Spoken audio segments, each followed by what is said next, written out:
Hello and welcome to this short introduction to the pipe and tabor, which is probably something you've not come across before. It's principally a folk combination and it's found in various guises throughout Europe and South America. It's broadly a combination where you play with one hand some kind of flute type instrument, this being a fipple flute, not a transverse flute, and some kind of instrument that you hit, typically tabor, but there are other options as well to have some kind of percussive input, and as a combination you become a two-man band.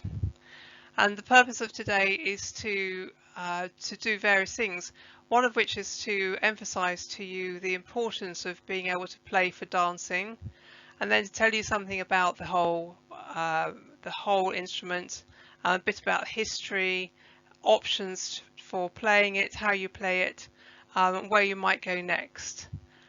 So I hope you enjoy it.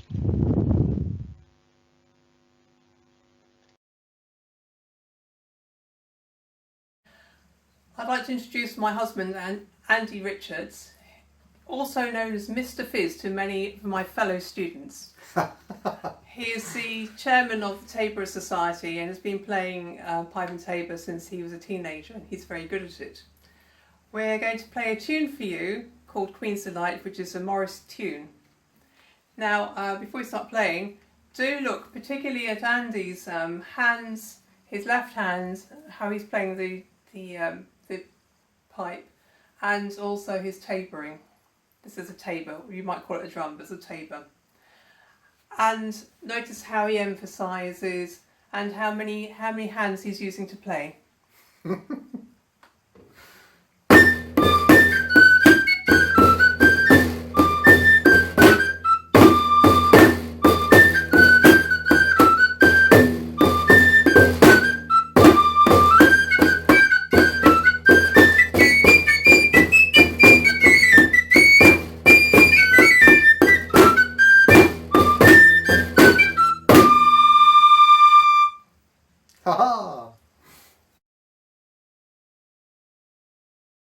Apart from being a very good Morris dancer and pipe and tabor player, Andy's also a historian by nature.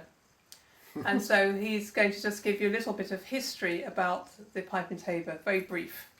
Yeah, very briefly. So pipe and tabor has been hugely valued as a playing for dance instrument since medieval times. And right from the 15th century, the earliest references to Morris dancing, it's been the instrument for Morris dancing because you can propel people around the dance space and you can propel them into the air, which is great fun.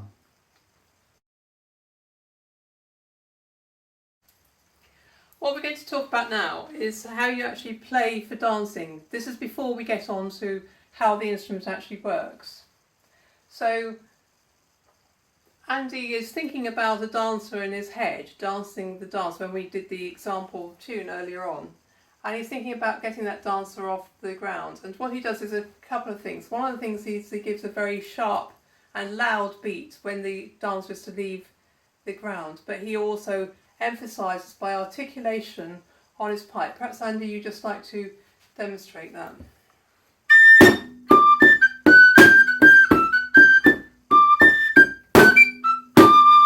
Okay, so you can see that he uses that, and also sometimes he uses like little twiddles in when he's playing the tune to ornament what he's playing. So he might go, sorry, or that's fairly rubbish actually. So I'll just carry on talking. So he also does things to emphasise the tune. He actually ornaments, like quite freely. Just play a scale for me.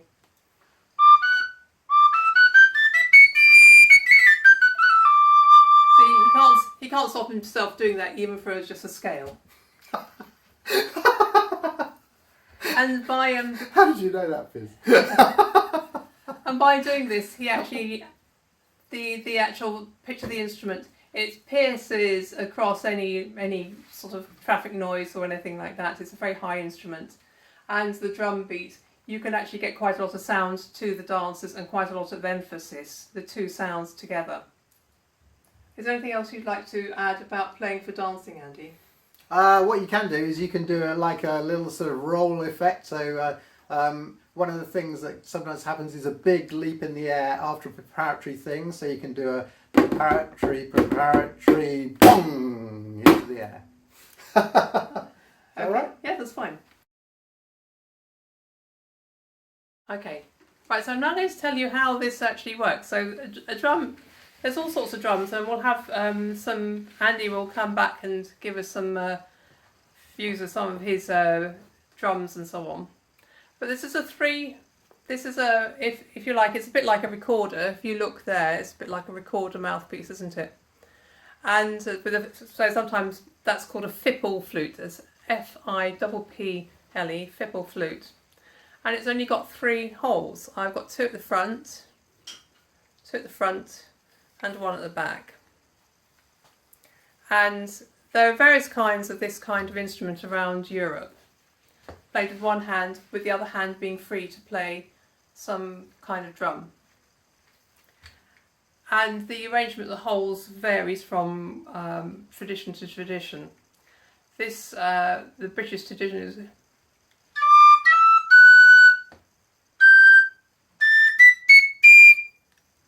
so it's called tone, tone, semitone, but there are other arrangements. The actual fundamental of the pipe is down an octave. But then I can't actually go any further. I have to go back to the first overtone.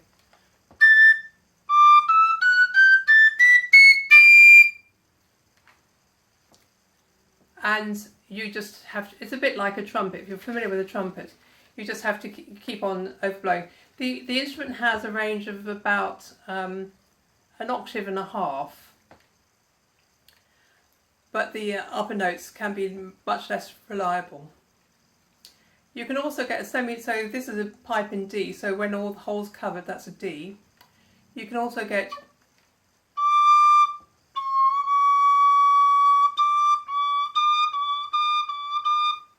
so you can actually get a semitone lower. You can also half hole.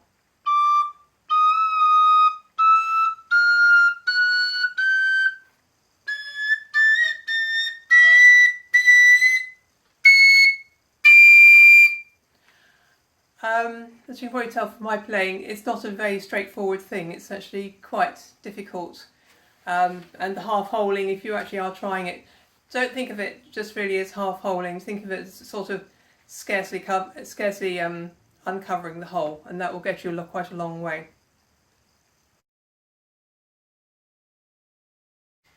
If you notice about my drum, Andy and I both play drums that are held underneath our left arms. There are other positions to hold the drum. We both have the snare on the hit side, and there's a lot of iconography. If you go and look on the Tabors website, you'll find loads of iconography where the snare is obviously on the side that's hit.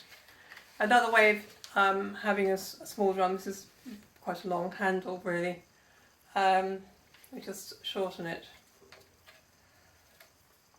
is to have the drum sort of suspended from your arm and then hit it. It waves around a bit, but some people like that.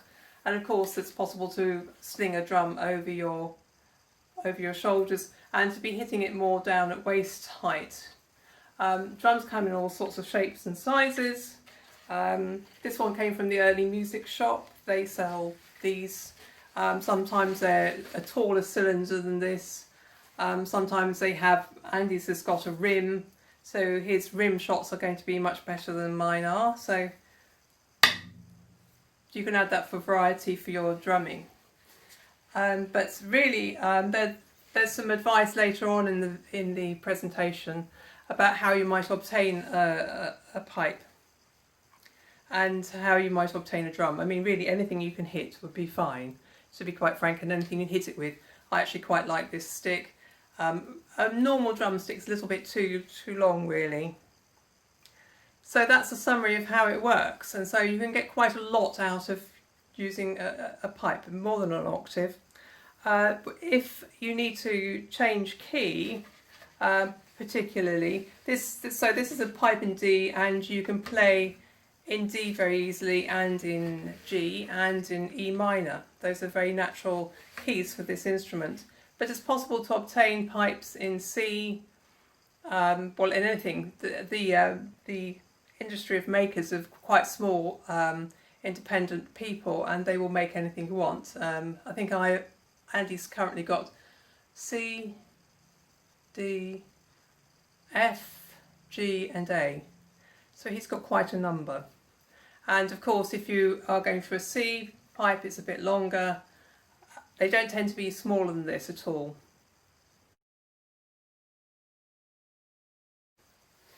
Right, the purpose of this is to show you various kinds of devices to be hit. You will have seen Andy's normal tabor, which was brown. You go back if you need to see it. Oh, he's got it there. That's good. But he's got a number of other things to hit. He's got a very much quieter tabor.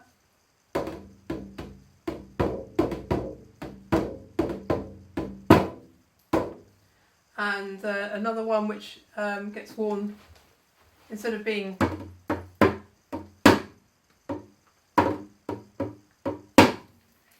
he would normally have that more round to the front. He's just festooned himself. This is this one is a davul. Sometimes he plays drums in a sort of two-tier environment. Just not at the moment. This is a Turkish drum, which they often use with shawms. It's a very common instrument in the Middle East. Do you want to play it?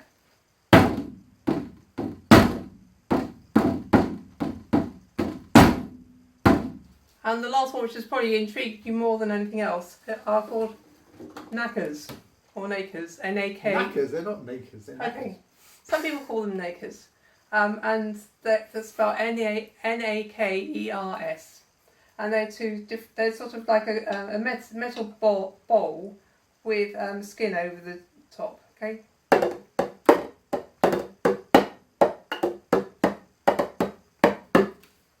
And in various circumstances he might actually play, as I said, he might have two drums at once. Okay.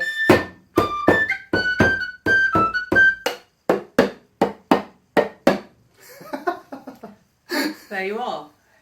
You can hit anything basically. So, thank you very much for watching me, Fiz Markham, and my husband Andy Richards explain the pipe and tabor to you. I hope you found it useful. What follows is a couple of slides which actually give you more information. One thing I would really say to you is look at the one about the Tabor Society. You can join for life. The current lifetime fee of membership is only £10. That's about 2 pints of beer if you live in London. Woohoo! Or probably less beer if you live in London, to be quite frank. And for £10 you just write off there, and for £10, which includes post and packing, you can get yourself a very nice and very useful generation pipe, which will be great. It will get you started. Just find something else to hit, and do try to lead with the tabouring. If you don't get that, there's no point in really playing this, to be quite frank. So I hope that's everything. Do you have anything to say, Andy, apart from goodbye? No, thank you for watching. Pipe and tabor is the instrument for dance. Right, bye-bye.